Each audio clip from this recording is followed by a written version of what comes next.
မင်္ဂလာပါနော်ပန်းကော်ပီလို့ခေါ်တဲ့ဒီပန်းပွင့်လေးတွေကိုအကျိုးကြော်စားကြည့်ကြရအောင်နော်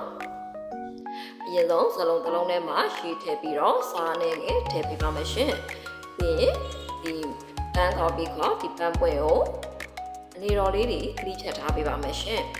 အနေတော်လေးတွေပဲခလိပေးပါနော်အရန်ကြည့်လို့ရှိရင်စားလို့မကောင်းပါဘူးရှင်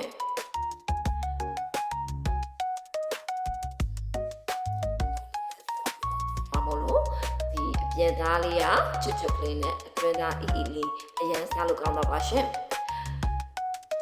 ပန်းကော်ပီကိုချောင်းနဲ့ကြည့်ပဲကြော်စားတာရှိုးသားပြီဆိုလို့ရှိရင်ဒီလိုနည်းလေးကြော်စားကြည့်ကြပါနော်အရန်စားလို့ကောင်းတော့ပါရှင်ပြီးရင်ပန်းကော်ပီတွေကို9မိနစ်ခန့်လောက်ရေစိမ်ထားစားရေစိမ်ထားပေးပါမယ်နော်စားရေစိမ်ပြီးလို့ရှိရင်ရေစင်စင်ပြန်ဆေးချထားပေးပါမယ်ရှင်ရေစင်စင်ပြီးလို့ရှိရင်စကားထဲမှာခဏလောက်ရေစက်ထားပေးပါမယ်နော်ပြီးရင်မုံနဲ့ဆက်ပါမယ်ရှင်မုံနဲ့ဆက်ဖို့အတွက်ကြက်ဥ3လုံးသုံးပါမယ်ကြက်ဥ3လုံးကိုအနှစ်နဲ့အကားနဲ့ခွဲပြီးတော့အနှစ်ကိုပဲရှူပါမယ်နော်အနှစ်3လုံးသုံးပါမယ်ပြီးရင်အကျော်မုံ3စုံသုံးပါမယ်နော်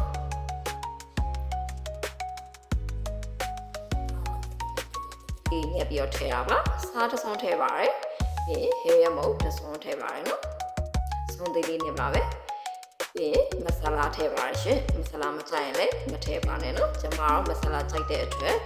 ထည့်ပြရပါနော်ပြီးရင်လည်းရေအနည်းငယ်ထည့်ပါမယ်နော်ရေကိုဘောကနေအောင်တော့မထည့်ပေးပါဘူးရှင်နောက်လို့ဆိုတော့မုံလေးကိုမပြင်းမကျဲအနေထားရောက်တဲ့အထိငွေပေးမှမလို့ရေကိုဖြည်းဖြည်းချင်းနဲ့ထည့်ပေးပါနော်လိုတလောက်လေးပဲထည့်ပေးပါ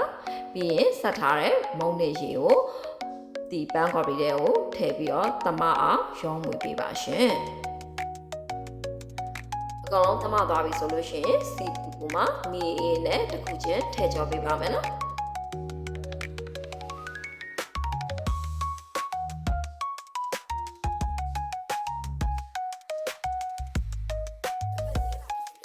တစ်ဖက်ကိုလမ်းပေးပါရှင်နှစ်ဖက်လုံးရဲသွားပြီဆိုလို့ရှိရင်ရပါပြီနော်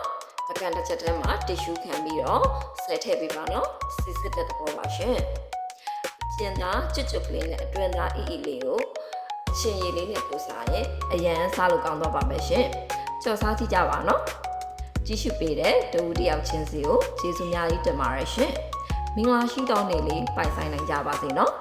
ကျမရဲ့ channel လေးကိုလည်း subscribe လုပ်ပြီးသွားကြပါအောင်နော်